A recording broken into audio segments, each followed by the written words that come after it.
Buenas noches, hermanos, ¿cómo están?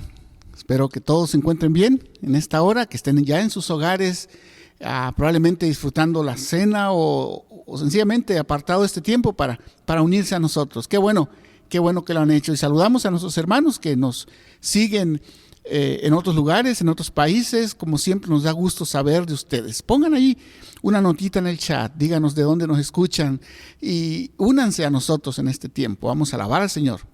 Vamos a glorificar su nombre, pero también recuerden que apartamos tiempo para escuchar su palabra. Inclinen sus rostros, vamos a orar. En esta hora, mi Dios, al estar unidos a través de esta transmisión, ponemos todo en tus manos para que tu bendición fluya con libertad a través de nuestros hogares, en nuestras familias, Señor, y que la alabanza que hoy levantamos hacia ti sea una alabanza que te agrade. Que venga de corazones agradecidos, que venga de corazones que te aman y que han aprendido a abandonar sus vidas en tus manos. Quédate con nosotros, Señor, mientras cantamos.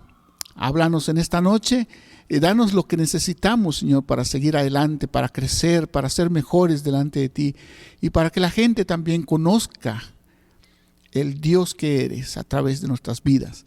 Quédate en medio de nosotros, Padre, lo pido en el nombre de Cristo Jesús. Amén. Amén. Vamos a tomar un tiempo de entonar algún par de cantos, luego vamos a ir a una lectura bíblica.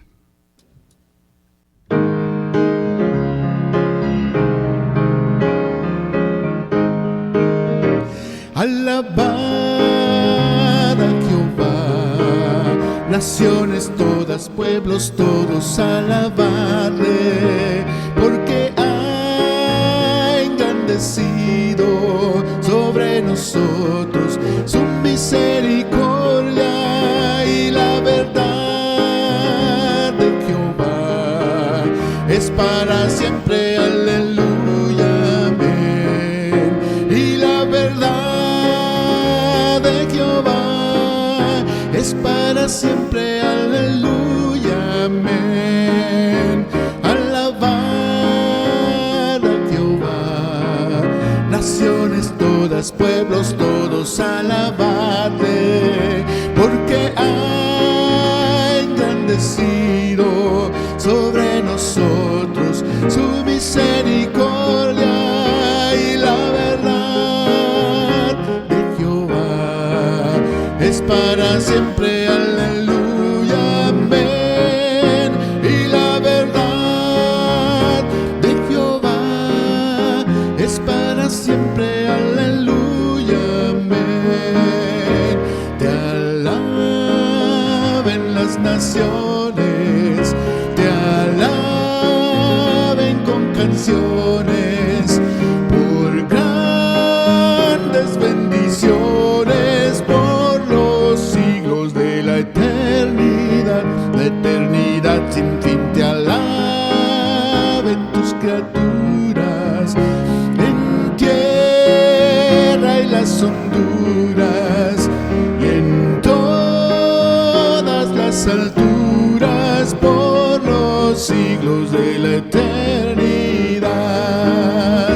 Alabad a Jehová, naciones todas, pueblos todos, alabadle, porque ha engrandecido sobre nosotros tu misericordia, y la verdad de Jehová es para siempre, aleluya, amén.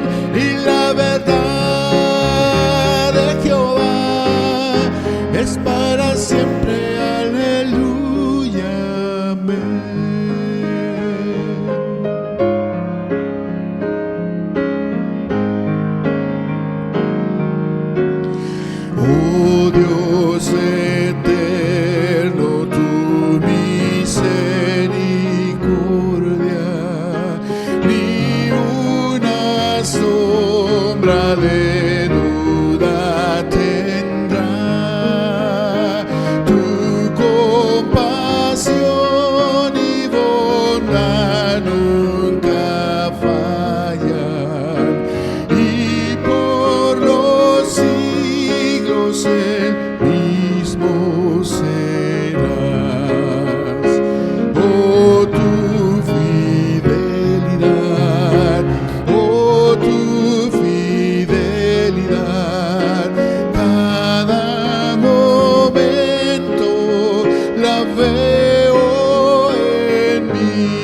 Es muy bonito hablar de la fidelidad de Dios, de la bondad de Dios, de poder alabarle a Dios por todo lo bueno que Él es.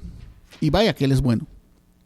Sin embargo, la Biblia habla del Dios bueno y bondadoso, pero también es un Dios que no se queda callado ante las cosas que no le agradan a Él. Hay un pasaje aquí en Hebreos capítulo 10 versículos 26 al 31 cuyo título dice advertencia al que peca deliberadamente. Y dice así esta porción: porque si pecaremos voluntariamente después de haber recibido el conocimiento de la verdad, ya no queda más sacrificio por los pecados, sino una horrenda expectación de juicio y de hervor de fuego que ha de devorar a los adversarios. El que viola la ley de Moisés por el testimonio de 2 o de 3 testigos muere irremisiblemente. ¿Cuánto mayor castigo pensáis que merecerá el que pisoteare al Hijo de Dios y tuviera por inmunda la sangre del pacto en la cual fue santificado e hiciere afrenta al Espíritu de gracia? Pues conocemos al que dijo: mía es la venganza, yo daré el pago, dice el Señor. Y otra vez, el Señor juzgará a su pueblo. Y luego el siguiente versículo es tremendo. Dice: horrenda cosa es caer en manos del Dios vivo. Así que yo creo que el consejo en esta porción es que evitemos pecar, evitemos hacer cosas que a Dios no le agrada, porque Dios también es un Dios de juicio. Ok, es para meditar y para pensar un poco en esto.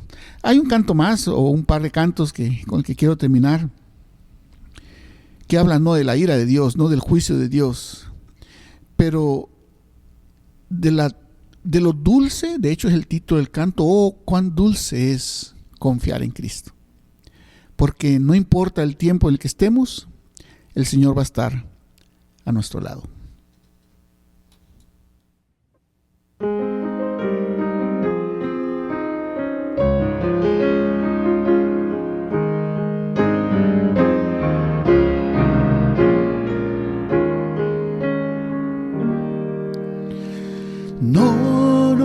No me soltarás en la calma, en la tormenta. No me soltarás en lo alto, en lo bajo. No me soltarás. Dios, tú nunca me dejarás.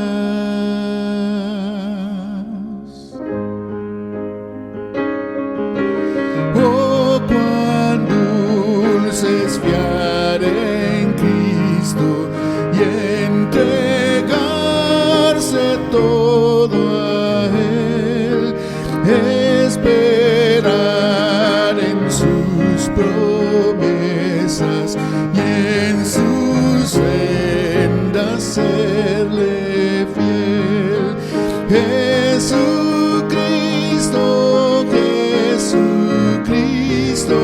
ya tu amor probaste en mí. Jesucristo,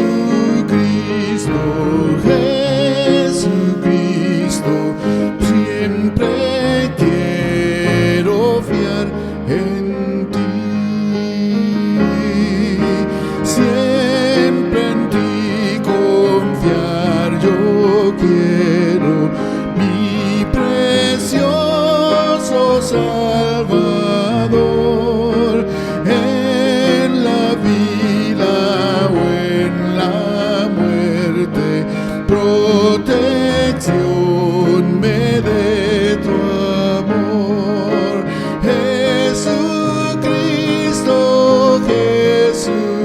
Jesucristo, ya tu amor probaste en mí. Jesucristo, siempre quiero fiar en ti.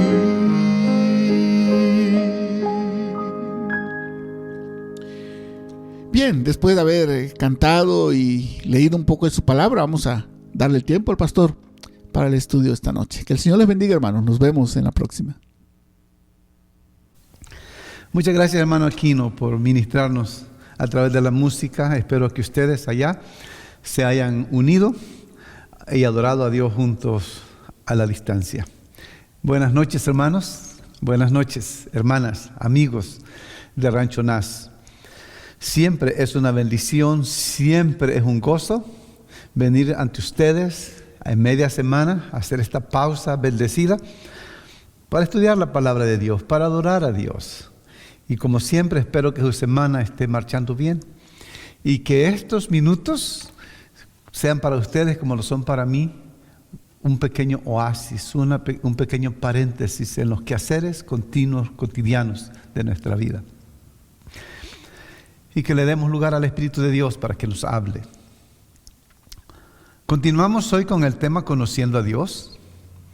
Y la semana pasada hablamos de conocer la gracia de Dios. Hoy vamos a hacer lo opuesto. Vamos a hablar de conocer el enojo de Dios o la ira de Dios. La ira se define como enojo e indignación intensa y profunda. Wow. Enojo se define como la agitación de un disgusto interno y un fuerte antagonismo por una sensación de daño o insulto. Es algo que ocurre adentro, una agitación interna.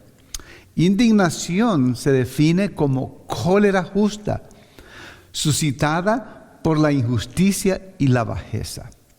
Cuando hablamos de la ira de Dios, esta es la ira.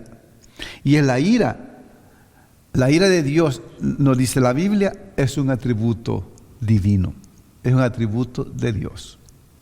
Entonces, si queremos conocer a Dios en su plenitud, no solamente queremos conocer su omnipotencia, su omnisciencia, su gracia, pero también queremos conocer su ira, ¿no es cierto? Porque queremos conocer a Dios completamente. El hábito actual a través de la iglesia cristiana es restarle importancia a este tema. Algunos me han dicho que yo soy muy suave para predicar. Bueno, quiero ser fiel al texto que leemos y no quiero sacar del texto cosas que no están. Por eso, si no habla de ira el texto, no hay que hablar de la ira. ¿Ve usted? Aún aquellos que todavía creen en la ira de Dios, y no son muchos, hablamos poco al respecto. Quizás es porque no pensamos mucho en la ira de Dios. En tiempos en que se ha vendido a los dioses de la codicia, el orgullo, el sexo y la voluntad propia, la iglesia continúa hablando o susurrando más sobre la bondad y el amor de Dios, pero prácticamente no decimos nada acerca del juicio de Dios. Cuando tenía estaban nuestros hijos pequeños, les decía, teníamos ciertas claves y cuando no se portaban bien en la iglesia, la pregunta que le hacíamos, ¿quieren ir al baño? Y sabían que no, porque entonces iba a haber consecuencias por no estarse portando bien. Pero nosotros como que hemos olvidado las consecuencias de no portarnos bien con Dios. Y pensamos que podemos vivir una vida cristiana superficial, una vida cristiana inconstante, una vida cristiana que no lo tomamos en serio, sin consecuencias. Eso no es posible. El hecho es que el tema de la ira de Dios se ha convertido a veces en un impedimento en la sociedad en la que vivimos, y los cristianos en general hemos aceptado este impedimento y nos hemos acondicionado a no plantear o hablar nunca del asunto. Porque no podemos imaginar que hablar del juicio divino haya sido muy popular. Sin embargo, los escritores bíblicos se envuelven o se involucran constantemente en él. Una de las cosas más sorprendentes en la Biblia es la fuerza con la que tanto el Antiguo como el Nuevo Testamento hablan o enfatizan la realidad y el terror de la ira de Dios. El pasaje que leímos dice: es horrenda cosa caer en manos del Dios vivo. La Biblia trabaja en el punto de que así como Dios es bueno con los que confían en Él, también es implacable con los que no lo hacen.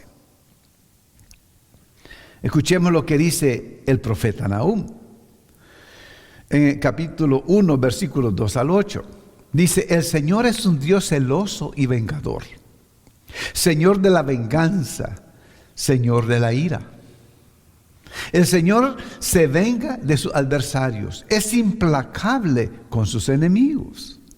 El Señor es lento para la ira, impotente en su fuerza. El Señor no deja a nadie sin castigo. ¿Quién podrá enfrentarse a su indignación? ¿Quién resistirá el ardor de su ira? Su furor se derrama como fuego, ante él se resquebrajan las rocas. Bueno es el Señor, el refugio en el día de la angustia y protector de los que en él confían. Pero aún en las tinieblas perseguirá a sus enemigos. Quizá una de las razones por que no tenemos mucho respeto a la ira de Dios es porque no hemos leído detenidamente lo que dice la Biblia acerca de la ira de Dios. La expectativa de Pablo, del apóstol Pablo, de que el Señor Jesús algún día aparecerá entre llamas de fuego para castigar a los que no reconocen a Dios ni obedecen el evangelio de nuestro Señor Jesús. Ellos sufrirán el castigo de la destrucción eterna, lejos de la presencia del Señor y de la majestad de su poder. El día en que venga para ser glorificado por medio de su santo y admirado por todos los que hayan creído. Según Tesalonicenses 1, 7 al 10. En realidad, el tema de la ira de Dios es uno sobre el cual los escritores bíblicos no sienten ninguna inhibición alguna. Hablan con tanta franqueza y con tanta claridad que si no entendemos que nuestra falta de compromiso con Dios tiene consecuencias, no es porque la Biblia no es clara. Hermanos, tenemos que ver cómo andamos con Dios. Entonces, si la ira de Dios es un tema real, la pregunta es: ¿por qué deberíamos estar nosotros inhibidos a hablar de ellos? Si el tema de la ira de Dios es uno sobre los cuales los escritores bíblicos no sienten ninguna inhibición, ¿por qué cuando la Biblia habla al respecto deberíamos sentirnos obligados a guardar silencio? ¿Qué es lo que nos hace sentir incómodos y avergonzados cuando surge el tema que nos impulsa a pedalear suavemente hacia atrás y protegernos cuando nos preguntan al respecto? ¿Qué hay detrás de nuestras dudas y dificultades? Y no estoy hablando aquí de las personas que no toman en serio o que no están preparados para tomar en serio la parte de la fe bíblica. Estoy hablando más bien de los que nos consideramos cristianos y que tenemos creencia firme en el amor y la piedad de Dios y la obra redentora de Jesucristo, que seguimos las Escrituras con firmeza en otras áreas, pero que vacilamos en hacer firme el asunto de la ira de Dios. ¿Cuál es el problema entonces? Bueno, probablemente es que la causa fundamental de nuestra preocupación parece ser la inquietante sospecha de que las ideas sobre la ira son, de una forma u otra, indignas de Dios. No creemos que hablar de la ira de Dios le hace justicia a Dios. Y no sé por qué tenemos que tratar de defender a Dios cuando Dios es explícito en su palabra acerca de la ira, de su ira. Para algunos, por ejemplo, la ira sugiere una pérdida de autocontrol y un estallido de echar fuego que es en parte, sino totalmente irracional. Para otros, sugiere la rabia de la impotencia consciente, o el orgullo herido, o el simple mal genio. La pregunta es, ¿sería incorrecto atribuir a Dios actitudes como estas? Y la respuesta es, podría ser. Pero la Biblia no nos pide que hagamos eso. La Biblia es clara en cuanto a la ira de Dios. Parece haber aquí un malentendido del lenguaje antropomórfico. Y la palabra significa que se le atribuye a Dios las características humanas. Es decir, cuando hablamos del antropomorfismo de Dios, estamos hablando que Dios actúa como nosotros. Por ejemplo, la idea de enojo, la idea de ira, es un atributo a nuestra naturaleza humana y que se le atribuye a Dios. Entonces, no creemos que esos atributos humanos se ven bien en Dios. La base de esta frecuencia es el hecho de que Dios nos hizo a su propia imagen. Y de modo que lo natural es que la personalidad y el carácter humano se asemejen más al ser de Dios que cualquier otra cosa que conozcamos. Entonces, cuando la Escritura habla de Dios de la manera antropomórfica, no implica que las limitaciones y las imperfecciones que pertenecen a los humanos, a nosotros, criaturas pecadoras, pertenecen también a las cualidades correspondientes en nuestro santo Creador. Más bien, da por sentado que no es así. Por lo tanto, cuando hablamos del amor de Dios, como lo ve la Biblia, nunca conduce a acciones insensatas, impulsivas e inmorales en la forma en que su contraparte humana nos conduce con demasiada frecuencia. Y de la misma manera, la ira de Dios en la Biblia nunca es algo caprichoso, autoindignante, irritable, moralmente ignorante, que a menudo es la característica de la ira humana. Entonces, cuando hablamos de la ira de Dios, del antropomorfismo, el atribuir a Dios las características humanas, cuando hablamos de la ira de Dios, no estamos hablando de que se refleja la ira de Dios de la misma manera que se refleja en nosotros. En cambio, es una reacción correcta y necesaria al mal moral que estamos viviendo o de la sociedad. Dios se enoja solamente cuando se requiere ira. Por ejemplo, aún nosotros los humanos se habla de que es necesario a veces la indignación justa, aunque rara vez se encuentra en nosotros la indignación justa. Entonces, tenemos que hacernos las siguientes preguntas, ¿verdad? Pero toda la indignación de Dios es justa. Entonces, pregunta, ¿sería bueno un Dios que se complace tanto en el mal como en el bien? Y la respuesta probablemente o seguramente es no. ¿Sería moralmente perfecto un Dios que no reacciona adversamente al mal en su mundo? Y la respuesta es no, especialmente sabiendo que Dios es un Dios santo. Entonces, toda indignación de Dios es justa. Por eso, es la reacción adversa al mal, que es parte necesaria de la perfección moral, lo que la Biblia tiene en mente cuando habla de la ira de Dios. Entonces, recuerde, cuando Dios se habla de la ira de Dios, o esa reacción de Dios adversa al mal, es la parte necesaria de la perfección moral, lo que la Biblia tiene en mente cuando habla de la ira de Dios. Para otros, por último, el pensamiento de la ira de Dios sugiere crueldad. Dos cosas que considerar. En primer lugar, la ira de Dios en la Biblia siempre es judicial. En otras palabras, es la ira del juez, administrando la justicia. La crueldad es siempre inmoral, pero la presuposición explícita de todo lo que encontramos en la Biblia sobre los tormentos de aquellos que experimentan la ira de Dios es que cada uno recibe precisamente lo que merece. Escuchemos Romanos 2, 5 y 6. En el día de la ira de Dios, dice Pablo, será también el día cuando Dios revelará su justo juicio porque Dios pagará a cada uno según lo que merecen sus obras. Entonces, cuando hablamos de la ira de Dios, hay que considerar entonces que en la Biblia, la ira de Dios siempre es judicial, es decir, la ira del juez administrando justicia. El mismo Jesús, que en realidad dijo más sobre este tema que cualquier otro personaje en el Nuevo Testamento, señaló que la retribución sería proporcional al mérito del individuo.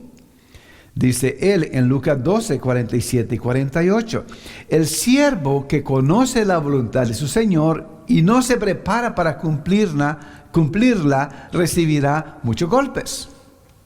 ¿Escucha bien? En cambio, el que no la conoce y hace algo que merece castigo, recibirá pocos golpes. A todo el que se le ha dado mucho, se le exigirá mucho, y al que se le ha confiado mucho, se le pedirá aún más. Así que Jesús habla de la proporción del castigo. En segundo lugar, la ira de Dios en la Biblia es algo que la gente elige por sí misma. Antes que el infierno sea una experiencia que Dios inflige en las personas, en los castigados o infligida por Dios, es un estado por el cual la persona misma opta, alejándose de la luz con la que Dios ilumina su corazón para conducirlo hacia Él mismo. Cuando Juan escribe, el que cree en Él no es condenado, pero el que no cree ya está condenado por no haber creído en el nombre del Hijo unigénito de Dios. Luego procede a explicarlo de la siguiente manera. Esta es la causa de la condenación, que la luz vino al mundo, pero la humanidad prefirió las tinieblas a la luz porque sus hechos eran perversos. Entonces, cuando hablamos de la ira de Dios, estamos hablando de que en la Biblia, la ira es algo que la gente elige por sí misma cuando rechazan la luz. Entonces, quiere decir exactamente lo que dice. El acto decisivo del juicio sobre los perdidos es el juicio que se dictan sobre sí mismos al rechazar la luz que les llega por medio de Jesucristo. En último análisis o en última instancia, todo lo que Dios hace posteriormente es la acción judicial hacia el incrédulo, ya sea en esta vida o en el más allá, en mostrarle y conducirle a todas las implicaciones de la elección que ha hecho. Hace tiempo leí un pensamiento que dice más o menos así: todos tenemos la libertad de hacer lo que queremos, de tomar nuestras acciones, pero no tenemos libertad de escoger las consecuencias. Mis amados hermanos, nosotros podemos rechazar a Dios, podemos ignorar el juicio y el castigo de Dios o la ira de Dios. Podemos hacer todo eso, es nuestra prerrogativa, pero no tenemos la libertad de escoger las consecuencias. El Señor nos ayude. Hablando de la ira de Dios, el libro de Romanos es el libro que habla más acerca de ello. Y quiero terminar estos pensamientos sobre la ira de Dios hablando de esos tres énfasis que hace el libro de Romanos sobre la ira de Dios. Primero, el libro de Romanos habla del significado de la ira de Dios. La ira de Dios en Romano denota la acción resuelta de Dios de castigar el pecado.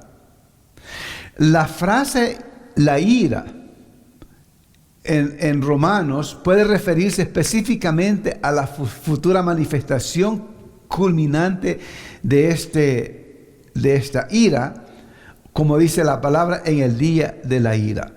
Romanos 2:5 dice: pero por tu obstinación, no es por su fidelidad, no es por su compromiso con Dios, no, es por su obstinación, es por ser cabeza dura, como diríamos, y por tu corazón empedernido.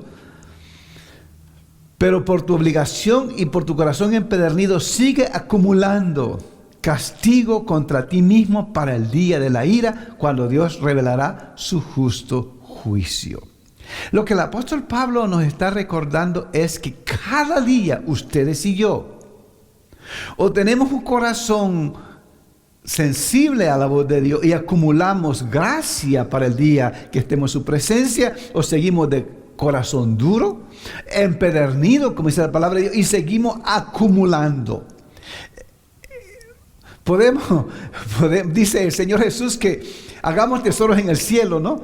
Allí donde ganan interés, o podemos acumular ira o castigo para el día de la ira. ¿Qué está haciendo usted?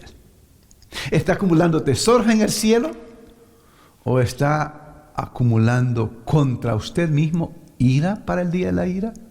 El Señor nos ayude. La ira de Dios es una reacción a nuestro pecado. Y como tal, la ira de Dios es una expresión de su justicia. Y Pablo rechaza fuertemente la idea de que la ira de Dios es algo que Él hace así espontáneamente. Dice, pero si nuestra injusticia pone en relieve la justicia de Dios, ¿qué diremos? ¿Que Dios es injusto al descargar sobre nosotros su ira? De ninguna manera. Si así fuera, ¿cómo podría Dios juzgar al mundo? ¿Ve usted? La tesis de San Pablo es que Dios es un Dios justo. Y que Dios no descarga su ira sobre nosotros por placer, sino más bien es consecuencia de nuestro pecado. 2. Dijimos primero el significado de la ira de Dios, y ahora él habla de la revelación de la ira de Dios. En Romanos 1:8 el apóstol Pablo dice, ciertamente la ira de Dios viene revelándose desde el cielo contra toda impiedad e injusticia de los seres humanos, que con su maldad obstruyen la verdad.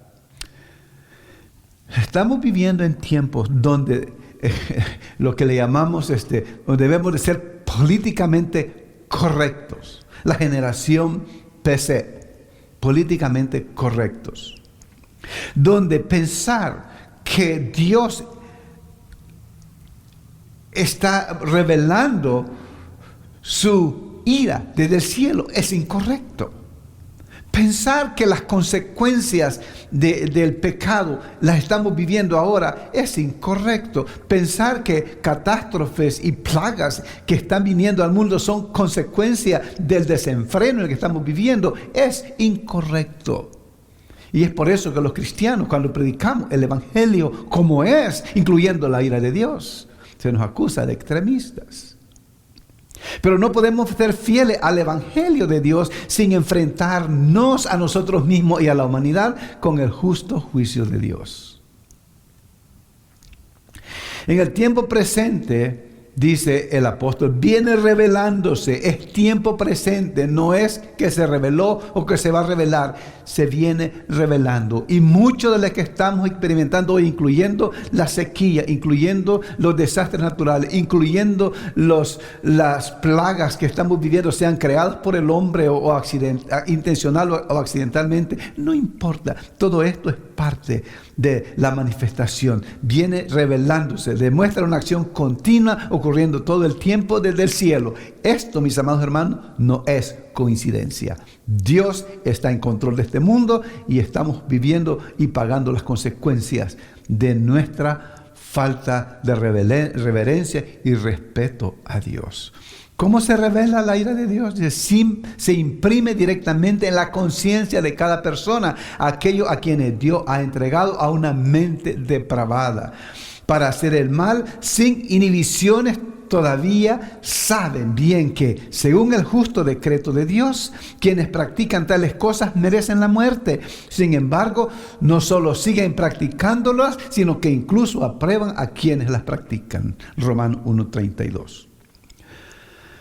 Como cristianos somos más que responsables por vivir una vida que agrada a Dios. Pero el problema, dice, saben bien que, y si alguien sabe bien, somos nosotros los que hemos leído la Biblia, los que hemos escuchado mensajes, los que hemos escuchado estudios. Saben bien que según el justo decreto de Dios, quienes practican tales cosas merecen la muerte. Tales cosas infidelidad a Dios, inconsistencia en nuestra fe. Esas son parte, no quisiéramos considerarlas, pero son parte. Nuestra liviandad en la vida cristiana. Y luego añadamos todo lo demás que se está viviendo en el mundo. Y dice, estas personas son personas que merecen la muerte. Mis hermanos, la ira de Dios es real. Es seria. Y por último, la tercera cosa que habla Romanos es la liberación de la ira de Dios. En los primeros 3 capítulos de Romanos, Pablo se preocupa de forzarnos a esta pregunta. Si la ira de Dios se revela del cielo contra toda la humanidad, la impiedad e injusticia de los hombres, y el día de la ira viene cuando Dios pagará a cada uno según sus obras, ¿cómo podrá alguno de nosotros escapar de tal desastre? La pregunta es fuerte porque, según la palabra de Dios, todos hemos pecado. No hay un solo justo, ni siquiera uno. El mundo entero es responsable ante Dios, según la palabra de Dios. Entonces la pregunta es, ¿hay escape entonces de la ira venidera? Y déjeme decirle, la respuesta es un rotundo y poderoso sí. Y Pablo lo sabe. Y ahora dice él que hemos sido justificados por su sangre. Con cuánta más razón, por medio de él, seremos salvados del castigo de Dios. Romanos 3:9. Y ahora que hemos sido justificados por su sangre, con cuánta más razón, por medio de él, seremos salvados del castigo de Dios. ¿Por la sangre de quién? La sangre de Cristo, el Hijo de Dios encarnado. ¿Y qué significa ser justificado? Significa ser perdonado y aceptado como justo. Estamos perdonados. ¿Y cómo somos justificados? A través de la fe. Eso es una confianza de autoabandono, confiando en la persona y en la obra de Cristo Jesús. Y ahora que hemos sido justificados por su sangre, con cuánta más razón por medio de él seremos salvos del castigo de Dios. Y como la sangre de Cristo, es decir, su muerte sacrificial, forma la base para nuestra justificación. En Romanos 3, 24 y 25, Pablo dice, pero por su gracia son justificados gratuitamente mediante la redención de Cristo, que Cristo Jesús efectuó. Dios lo ofreció como un sacrificio de expiación que se recibe por la fe en su sangre para así demostrar su justicia. Anteriormente en su paciencia, Dios había pasado por alto los pecados, pero ahora ha ofrecido la salvación en Cristo Jesús. Entonces, esta es una realidad solemne. No hay duda que el tema de la ira divina se ha tratado en el pasado de manera especulativa, irreverente y a veces maliciosa. Y sí, hay quienes han predicado la ira de Dios como que deseando que Dios castigue, no deseando librarlo de ahí. Y hay grupos que se deleitan condenando a la gente y hablando de la ira de Dios. Y esto ha hecho que muchos rechacen a Dios. Sin embargo, si queremos conocer a Dios, es vital que enfrentemos la verdad de su ira, por anticuada que sea y por fuerte que sean nuestros prejuicios iniciales en contra de ella. Necesitamos reconocer la ira de Dios. De lo contrario, no entenderemos el evangelio de salvación de la ira, ni el logro propiciatorio de la cruz, ni la maravilla del amor redentor de Dios. Tampoco entenderemos la mano de Dios en la historia, o entenderíamos la mano de Dios en la historia y los tratos actuales de Dios con nuestro propio pueblo. Ni seríamos capaces de hallarle ni pie ni cabeza al libro de Apocalipsis. Ni nuestro evangelismo tendría la urgencia que el apóstol Judas ordena y dice: a otros sálvenos arrebatándolos del fuego. Eso es urgente. Ni nuestro conocimiento de Dios, nuestro servicio a Él, estaría de acuerdo con su palabra. Hablar de la ira de Dios es sumamente importante. Hermanos, la ira de Dios es seria.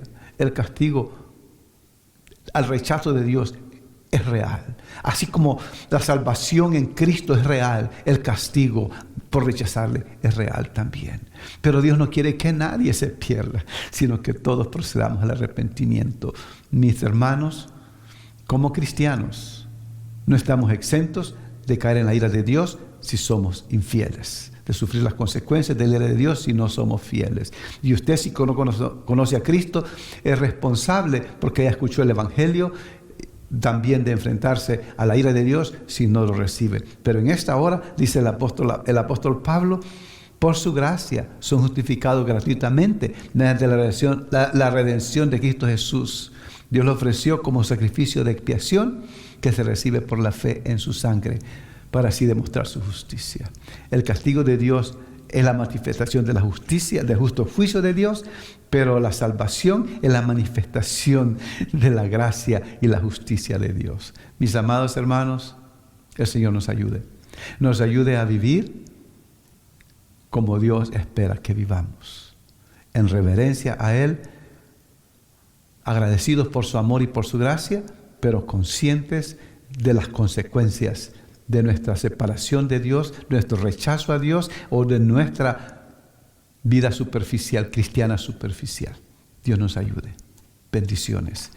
Les recuerdo que el sábado tendremos nuestra oración a las 8 de la mañana aquí en el santuario. Estaremos orando. Hoy es el Día Nacional de Oración, pero nosotros vamos a hacer nuestro Día Mañana Nacional de Oración el sábado. Así que les invitamos a estar aquí para que oremos juntos. Vamos a orar los 7 pilares del día de oración. Les esperamos. Y les recordamos que estamos en el proceso de organizar todo. Esperamos lanzar en el mes de junio toda la programación nueva de la iglesia. Empiece a orar por ello. Se acercan días buenos, días de bendición. Y usted que todavía no se ha unido, no ha venido a adorar con nosotros, le invitamos a que venga. Especialmente si ya se vacunó, venga. Y si no se ha vacunado, venga. No permita que lo que está pasando le impida ser parte de esta comunión maravillosa aquí en el templo. Apreciamos que se unan en la distancia, pero no hay como estar en familia, unidos. Dios les bendiga. Vamos a escuchar un canto más y esperamos que se unan a Él. Pero antes vamos a orar. Padre, gracias en esta hora por permitirnos estudiar tu palabra. Concédenos, oh Dios, tomar esta lección en serio. Porque la verdad es que el castigo tuyo, la ira tuya, el día de la ira de Dios se aproxima como el día de la recompensa se aproxima. Para algunos será un día de recompensa, para otros será un día de castigo. Pero ayúdanos, oh Dios, a vivir de tal manera que cuando estemos delante de ti no sea para recibir el castigo que merezcamos, sino para recibir la herencia por la cual Cristo Jesús dio su vida por nosotros. Esa herencia adquirida por Cristo en la cruz del Calvario sea nuestra. Ayúdanos a caminar en rectitud, en santidad y a vivir para la gloria tuya, Señor. Bendice a los que están enfermos, los ponemos en tus manos. Oramos por Juan, oramos por nuestra hermana Magali, por nuestra hermana Sarita, por nuestro hermano Jaime, por Nehemías, por nuestra hermana Alfonsina y por todos aquellos que están quebrantados físicamente, Señor. Que los bendigas. Oramos por los que están tristes, por los que están enfermos de COVID, pero enfermos por otras enfermedades también, por los que han perdido y están perdiendo seres queridos. Por ello oramos también. Oramos por esta nación, oramos por nuestro mundo, Señor, que tú te manifiestes y hagas de la iglesia un cuerpo fuerte que brille para la gloria tuya, Señor. Nos ponemos en tus manos, oramos en el nombre de Jesús. Amén. Cantemos con hermano Aquino.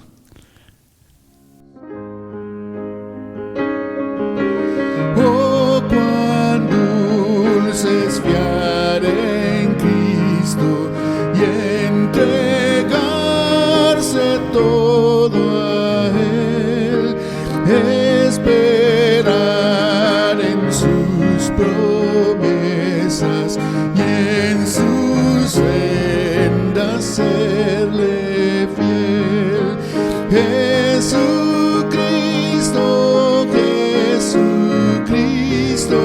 ya tu amor probaste en mí.